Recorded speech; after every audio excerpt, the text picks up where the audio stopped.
गणपति महाराज की सूंड पावरफुल, खाए लड़ुआ धड़ाधड़, पेट करे गुम। बोलो गजानन महाराज की जय। रानी सुनीता को सर्व सुख प्राप्ति। सोनक बोले, हे सूत जी, फिर उस रानी ने क्या किया? शिविर में लौटने पर उसका पुनः अपमान तो नहीं हुआ? उसने गणेश पूजन किया या नहीं?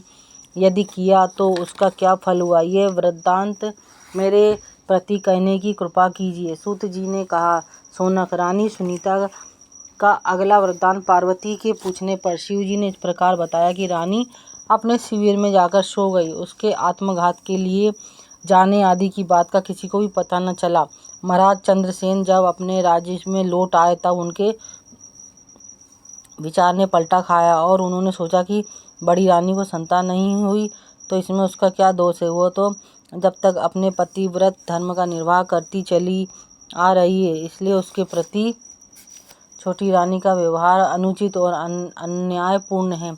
ऐसा सोचकर वह रानी सुनीता का आदर करने लगे। भगवान गणेश्वर के व्रत विषयक संकल्प का ऐसा प्रभाव देखकर सुनीता उनका पूजन करने के लिए तत्पर हुई और व्रत रखकर विधि पूर्वक राजगुरु भरद्वाज के द्वारा पूजन कार्य संपन्न कराया। उसने पूजन के लिए महाराज को बुलाया तो उन्होंने छोटी रानी मदनावली को भी सुनीता के भवन में चलने को कहा, किंतु मदनावती ईर्ष्या के कारण महाराज के साथ न गई और वे अकेले ही वहां पहुंचे। हे सोनक, रानी सुनीता ने अपने पति को आए देखा तो बड़ी प्रसन्न हुई। उसने इसे गणेश जी की ही कृपा माना। फिर उसने पति के साथ बैठकर भगवान विघ्नराज का भक्ति भाव से पूजन किया और स्तुति आरती प्रदक्षिणा आदि के पश्चात महर्षि भरद्वाज और अन्य ब्राह्मणों को भोजन और दक्षिणा से संतुष्ट किया। रानी सुनीता के यहाँ व्रतोत्सव मनाए जाने और पति देव के उसमें भाग लेने के कारण रानी मदनावती नष्ट हो गई और महाराज का भी तिरस्कार कर बैठी।